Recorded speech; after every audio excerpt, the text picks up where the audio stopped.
الحمد لله وكفى وسلام على عباده الذين اصطفى أما بعد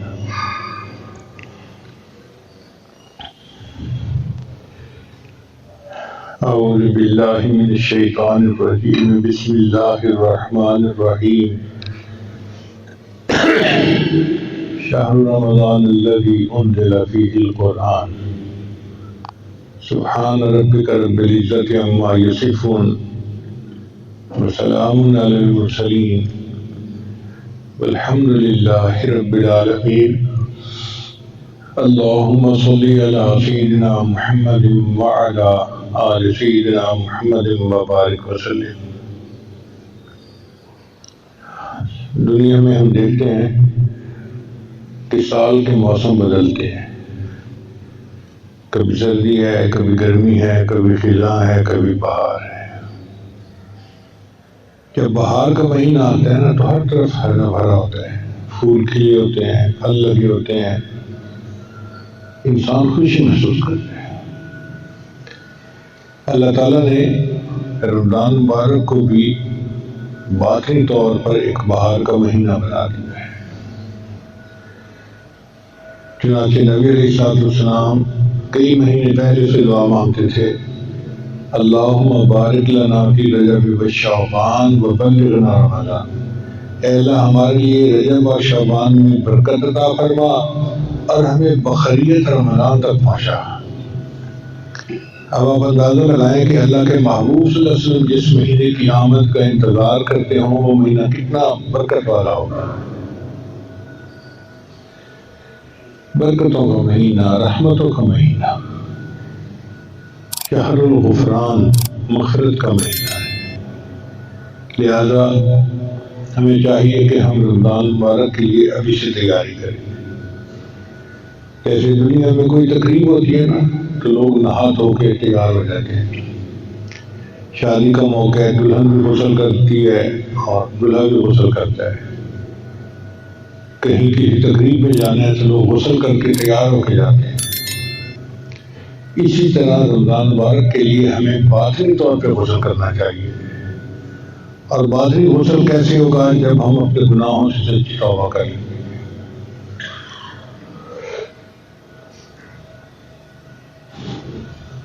گناہوں سے سچی توبہ کرنا یہ باطنی غسل ہے جس کی وجہ سے اللہ تعالیٰ کی رحمت بندے کی طرف متوجہ ہوتی ہے۔ یہ رمضان کی تیاری ہے جو ہمیں شعبان میں کرنی چاہیے۔ ویسے بھی 15 شعبان سے برکتیں شروع ہو جاتی ہیں۔ امام ربانی مجدد لسان رحمۃ اللہ نے ایک مثال سے سمجھائی ہے بات۔ وہ فرماتے ہیں کہ سورج تو طلوع ہوتا ہے 6 بجے، لیکن 4:30 پونے 5 طلوع صبح صادق ہو جاتی ہے، اور جب طلوع صبح صادق ہوتی ہے تو رات کا اندھیرا ختم اور روشنی شروع، پھر روشنی بڑھتی رہتی ہے حتیٰ کہ سورج طلوع ہونے سے چند منٹ پہلے اتنی روشنی ہوتی ہے کہ پتہ ہی نہیں چلتا کہ سورج طلوع ہو گیا یا نہیں ہو گیا۔ بعض اوقات تو گھڑی دیکھ کے پتہ کرنا پڑتا ہے کہ سورج طلوع ہوا یا نہیں، روشنی اتنی ہوتی ہے، اسفار اتنا ہوتا ہے۔ پھر سورج طلوع ہوتا ہے تو دن شروع ہو گیا۔ تو وہ فرماتے ہیں کہ رمضان مبارک کا جو دن ہے اس کی صبح صادق 15 شعبان کی رات کو ہوتی ہے۔ پھر 15 شعبان کے بعد ہر دن روشنی بڑھتی جاتی ہے، نور بڑھتا جاتا ہے حتیٰ کہ رمضان شروع ہونے سے 2 دن پہلے ایسے ہی برکتیں ہوتی ہیں جیسے رمضان کی برکتیں ہیں۔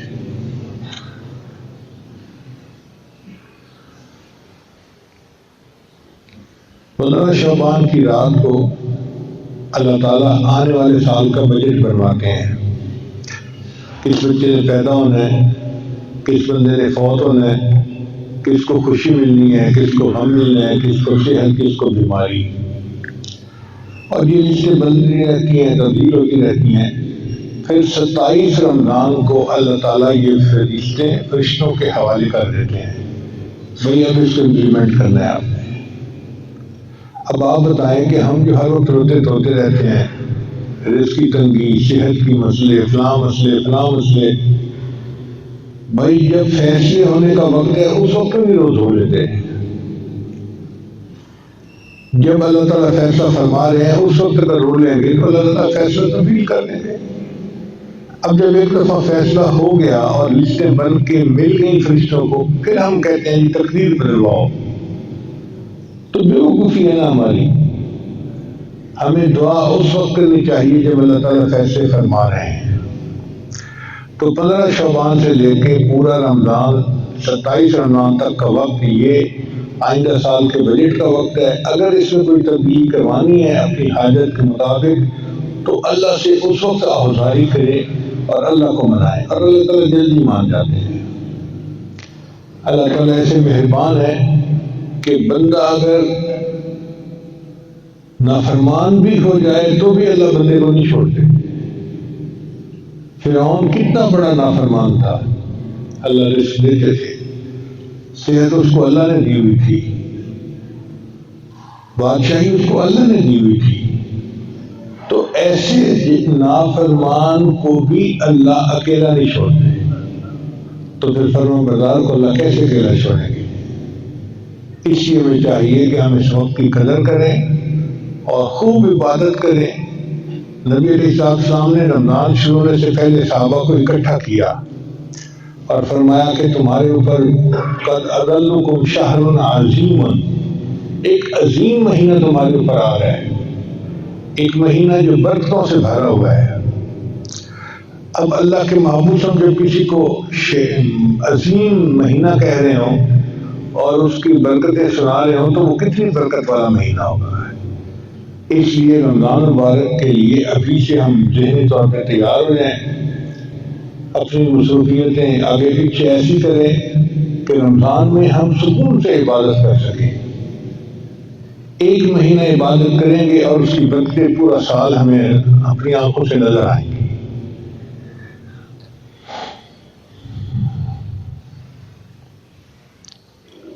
اکثر دوست احباب ہمارے پاس آتے ہیں تو ان کو یہی پریشانی ہوتی ہے، بچہ بیمار ہے، بیٹی کا رشتہ نہیں آتا، جاب نہیں مل رہی، قرضہ نہیں اتر رہا، مکان نہیں ملا. یہ چیزیں زندگی میں ہوتی ہیں ہر ایک کے ساتھ، مگر اس کا یہ مطلب نہیں کہ اب کسی نے کچھ کر دیا ہے. کسی نے کچھ نہیں کیا. کوئی ہمیں تکلیف نہیں پہنچا سکتا جب تک کہ اللہ تعالیٰ نہ چاہیں، اور کوئی ہمیں نفع نہیں دے سکتا جب تک کہ اللہ تعالیٰ نہ چاہے. نفع اور نقصان اللہ کے اختیار میں ہے، اب وہ ہمارا پروردگار ہے اور ہمیں اس بات کی خوشی ہونی چاہیے.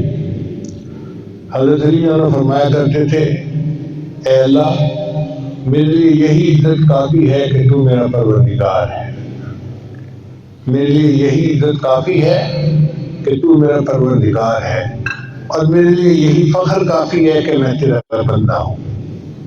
ہم اللہ کے بندے ہیں، اس بات پہ ہمیں فخر ہونا چاہیے کہ ہمارا مالک کتنا عظیم ہے، کتنا بڑا ہے.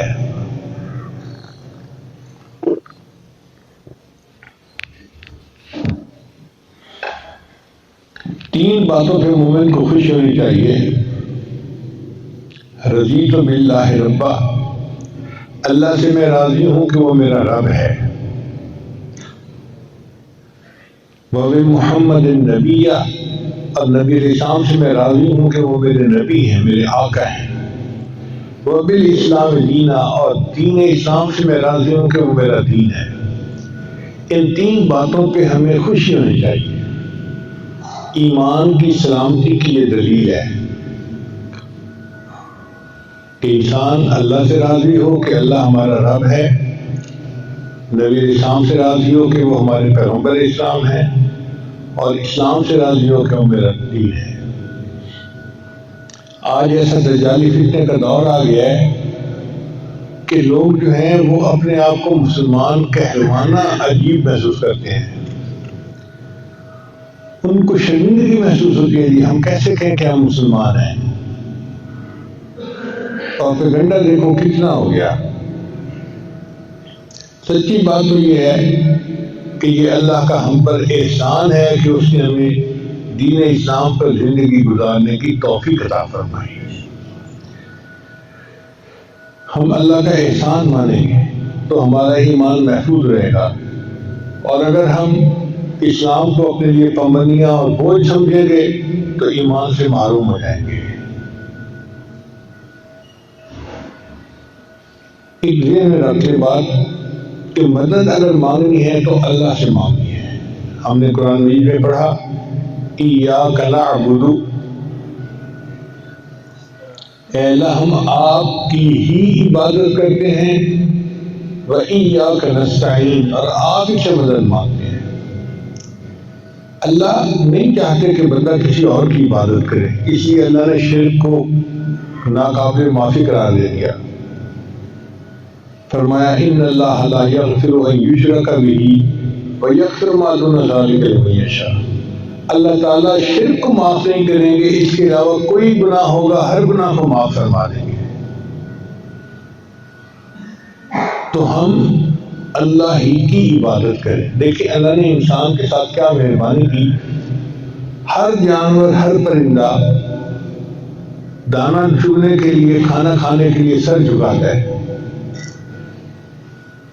آپ کبوتر کے سامنے دانے ڈالیں سر جھکائے گا، خرگوش کو کھانا کھلائیں سر جھکائے گا، گائے بکری بھینس کو کھانا کھلائیں سر جھکائے گا، جس کو بھی کھانا ڈالیں وہ شیر کو کھانا ڈالیں وہ سر جھکائے گا۔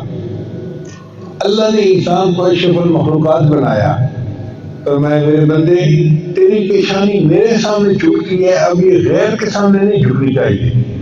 ہمیں اللہ نے ہاتھ دیے، ہم اپنا منہ کھانے تک نہیں پہنچاتے، کھانا ہمارے منہ تک پہنچ جاتا ہے۔ تو جس پروردگار نے کھانے کے لیے بھی ہمارے سر کو جھکنے کا موقع نہیں دیا، وہ عبادت کے لیے کہیں جھکنے کے لیے کیسے گوارا کر لے گا؟ اس لیے یہ پیشانی اللہ کے سامنے جھکتی ہے، اللہ ہی کے سامنے جھکے گی، کسی اور کے سامنے نہیں جھک سکتی۔ اب جب پیشانی اللہ کے سامنے جھکتی ہے تو مدد بھی ہم اللہ ہی سے مانگیں گے۔ وَإِيَّاكَ نَسْتَعِينُ، اور اے اللہ ہم آپ ہی سے مدد طلب کرتے ہیں۔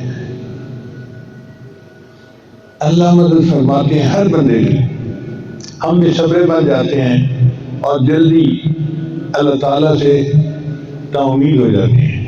ایسی بات نہیں ہے، دل کی گہرائیوں سے مانگیں، اللہ سے مانگیں، اللہ عطا کرتا ہے۔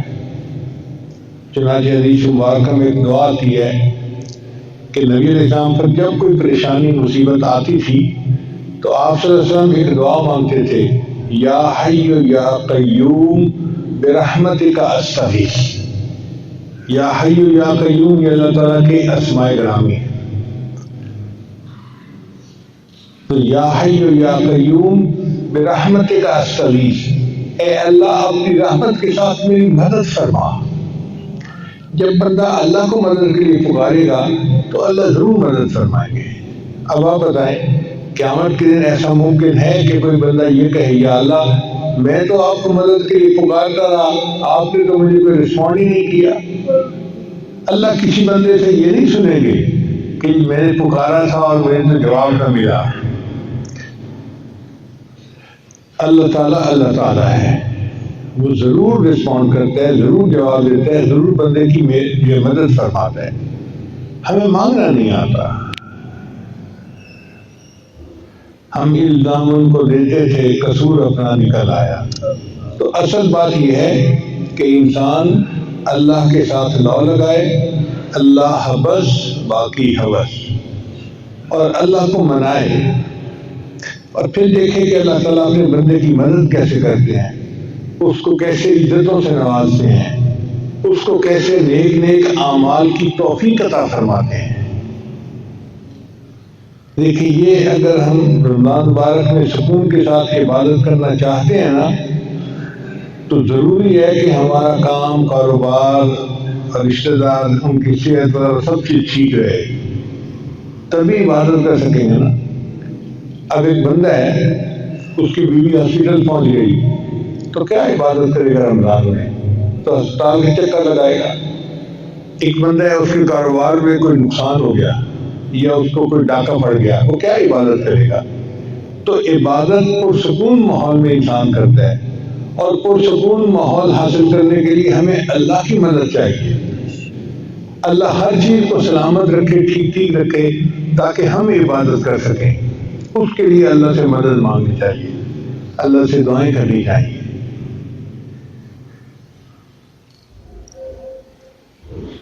ہمارے بعض اکابرین تو رمضان مبارک میں ہر روز ایک ختم قرآن کیا کرتے تھے۔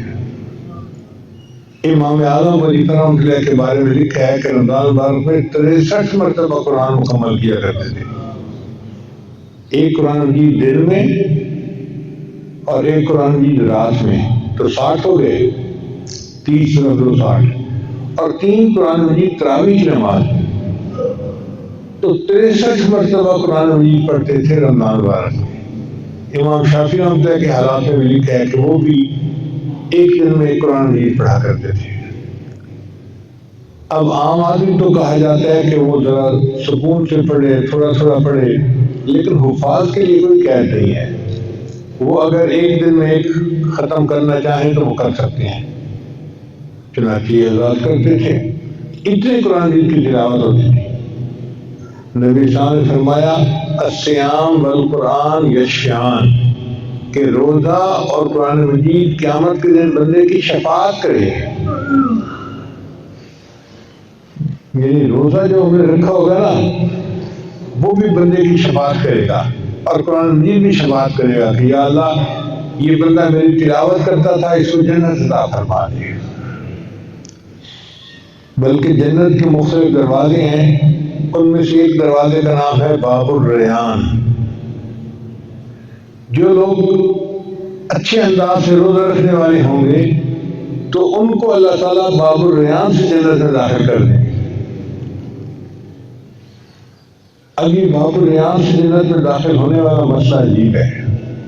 ہمیں ایک مرتبہ یہ بات سمجھ میں آئی، ہم نے ایک ملک میں جانا تھا، تو پوری فلائٹ پہ کوئی 4-5 دیسی لڑکے تھے، دیسی بندے تھے، ہم پاکستانی، باقی سب گورے تھے۔ UK سے جہاز چلا اور اس ملک پہ پہنچا۔ اب 4-5 بندے تھے جو دیسی تھے اور باقی سب گورے وہاں کے تھے۔ انہوں نے کیا کیا کہ ایک گیٹ ان کا تھا جہاں انہوں نے ایک بندے کو بٹھایا ہوا تھا، وہاں پہ وہ آنے والے کا صرف پاسپورٹ دیکھتے تھے، کوئی اس پر سائن نہیں، کوئی مہر نہیں، کوئی چیکنگ نہیں، کچھ نہیں۔ بس وہ آتا تھا اور دور سے اپنا پاسپورٹ دکھا دیتا تھا کہ یہ پاسپورٹ ہے اور یہ میری تصویر ہے۔ جتنی دیر میں ہم 4 بندوں نے امیگریشن کروائی، اس سے پہلے 400 بندے اس گیٹ سے پاس ہو گئے۔ تو میرے ایک دوست صاحب تھے، میں کہا بھائی آج مجھے ایک بات سمجھ میں آ گئی کہ ان کے پاس پاسپورٹ تھا اس ملک کا، یہ دکھاتے گئے اور پاس ہوتے گئے۔ اسی طرح اللہ تعالیٰ جنت میں ایک باب الریان بنائیں گے، یہ روزہ اچھی طرح سے رکھنے والا ہوگا، اللہ فرمائے گا روزہ اچھا رکھا تھا، چلو جاؤ، تو جنت میں داخل ہوں گے۔ اس لیے رمضان مبارک کی اہمیت ایسی ہے کہ ہم ابھی سے اس کی تیاری کریں، ذہنی طور پہ بھی، اپنے کاموں کو بھی ایسے کریں کہ رمضان مبارک میں زیادہ سے زیادہ وقت ہمیں اللہ کی عبادت کے لیے مل جائے۔ اور یہ اللہ کی رحمت، مہربانی ہے، اللہ نے ہمیں یہ موقع عطا فرما دیا۔ زندگی میں ایک مرتبہ پھر ہم نے شعبان کا آج جمعہ دیکھ لیا، چند دن بعد 15 شعبان کا دن آ جائے گا، اور پھر تو برکتیں شروع ہو جائیں گی۔ اور رمضان شریف کی برکتیں ایسی ہیں کہ انسان کو اللہ تعالیٰ کا مقرر بنا دیتی ہیں۔ لہذا دعا ہے کہ اللہ تعالیٰ ہمیں اس وقت کی قدردانی کی توفیق عطا فرمائے، اور ہم نے اللہ سے جو مانگنا ہے اس کو اپنے وقت پہ مانگے۔ بھئی جب لسٹیں بن رہی ہیں اگلے سال کے رزق کی، تو اس وقت مانگے نا، تاکہ اللہ تعالیٰ تبدیل فرما دے۔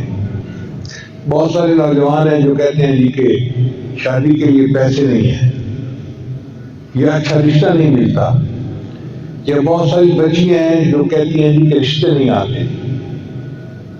بھئی یہ رزق میں شامل ہے، 15 شعبان سے جب یہ اگلے سال کا بجٹ بننا شروع ہوگا، ہم اللہ سے دعائیں مانگنی شروع کر دیں، اللہ تعالیٰ آسانی فرما دیں گے۔ اور کام کاروبار تو اللہ کے اختیار میں ہے، اللہ چاہتا ہے تو بندے کو دے دیتا ہے۔ چنانچہ ایک مرتبہ حج کے موقع پہ ایک مہمان صاحب تھے، نوجوان ہمارے ساتھ تھے، اس نے انک پیڈ جیب میں رکھا ہوا ہوتا تھا، اور جہاں سائن کرنے کا وقت ہوتا تھا نا تو وہ انک پیڈ نکالتا اور انگوٹھا لگاتا تھا۔ سعودی عرب میں جہاں حج کا کوئی کاغذ ہوتا وہ انگوٹھا لگاتا تھا۔ ایک دفعہ میں نے اسے کہا کہ بھائی آپ یوں پین پکڑیں اور یوں کر کے ایک لائن لگا دیں گے نا تو وہی آپ کے سائن بن جائیں گے، آپ سائن کیا کریں، چھوڑیں انگوٹھے لگانے کو۔ کہتے پیر صاحب پین سے پکڑنا ہی نہیں آ۔ عجیب بندہ دیکھا، اس کو پین پکڑنے سے کوئی خار تھی، کہتا تھا پین سے پکڑنا ہی نہیں تھا، ہر جگہ وہ انگوٹھا لگاتا، ہر جگہ۔ کہتے میں نے اسکول کا منہ نہیں دیکھا، میں نے پین نہیں پکڑنا۔ خیر ہم خاموش ہو گئے۔ پھر بعد میں وہ مجھے اپنا سنانے لگا کام کہ جی میرا کاروبار اس وقت 900 کروڑ روپے کا ہے۔ وہ بندہ جس نے پین نہ پکڑنے کی قسم کھائی ہوئی ہے، جو انگوٹھے لگاتا ہے، اس کو اللہ نے ایسا کاروبار دے دیا کہ 900 کروڑ روپے کا کاروبار کر رہے ہو۔ پڑھے لکھے کہاں گئے؟ تو رزق اللہ کے اختیار میں ہے، ایسے ان پڑھوں کو بھی اللہ رزق دے دیتا ہے۔ تو اللہ تعالیٰ رزق دیتے ہیں، ہمیں مانگنا نہیں آتا۔ اللہ سے مانگیں گے، لپٹ کے مانگیں، رو رو کے مانگیں، آہوزاری سے مانگیں، دل سے مانگیں، اللہ عطا فرما دیتے ہیں۔ لہذا دعا ہے کہ اللہ تعالیٰ ہماری سب پریشانیوں کو دور کرے، اور ہماری انفرادی پریشانیاں تو اپنی جگہ، ہماری اجتماعی پریشانیاں بہت زیادہ ہیں۔ آپ دیکھیں ہمارا ملک کتنے بحرانوں کا شکار ہے، امت مسلمہ کتنی پریشانیوں کا شکار ہے۔ تو ہم امت مسلمہ کے لیے بھی دعائیں مانگیں، اپنے ملک کے لیے بھی دعائیں مانگیں۔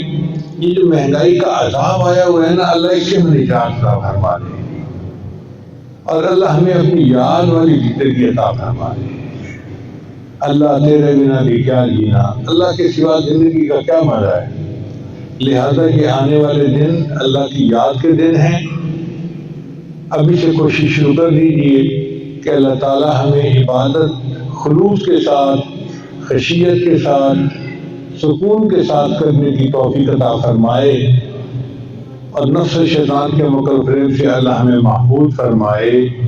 وآخر دعوانا ان الحمد للہ رب العالمین۔ دعا سے پہلے ہم توبہ کے کلمات پڑھیں گے، تو سچے دل کے ساتھ یہ کلمات پیچھے پیچھے پڑھتے جائیے۔ بسم اللہ الرحمن الرحیم، لا الہ الا اللہ محمد رسول اللہ، آمنت باللہ وملائکتہ وکتبہ ورسلہ والیوم الآخر والقدر خیرہ وشرہ من اللہ تعالی والبعث بعد الموت، آمنت باللہ کما ہوا باسمائہ وصفاتہ وقبلت جمیع احکامہ اقرار باللسان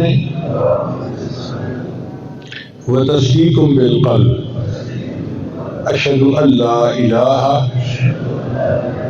الا اللہ واشہد ان محمدا عبدہ ورسولہ، استغفر اللہ ربی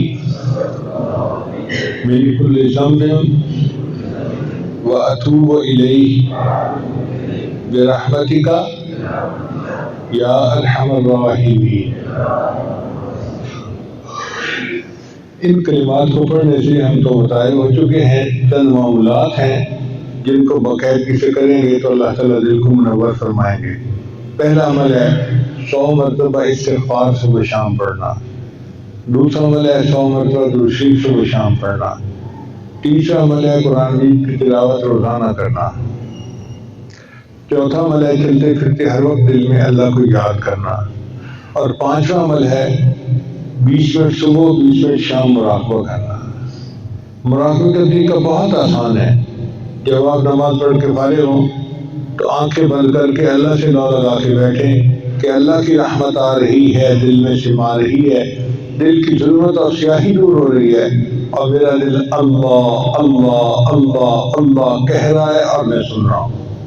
انشاءاللہ یہ چند منٹ کا مراقبہ دل میں اللہ کی محبت کو بڑھائے گا اور آپ خود محسوس کریں گے۔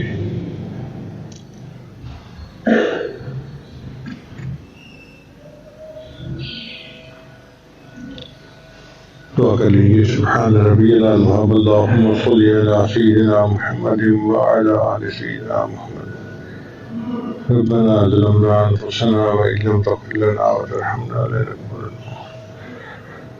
ربنا لا تزغ قلوبنا بعد إذ هديتنا وهب لنا من لدنك رحمة والله خير حافظا وهو أرحم الراحمين۔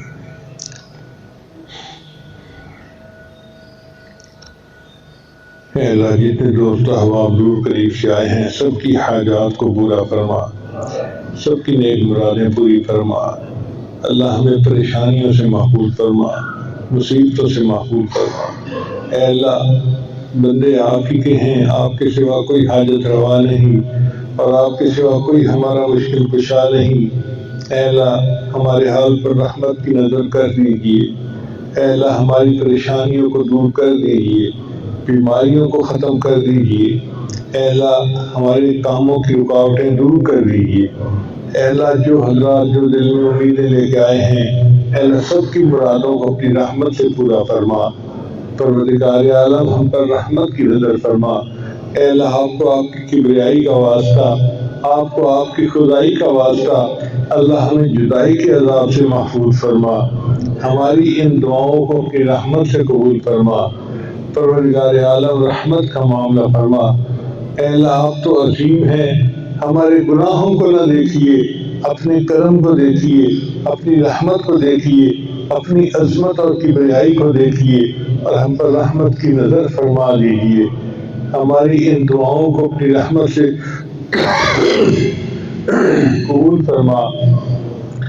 ربنا تقبل منا انك انت السميع العليم تب علينا انك انت التواب الرحيم صلى الله تعالى على حبيبه سيدنا محمد وآله وأصحابه أجمعين برحمتك يا أرحم الراحمين۔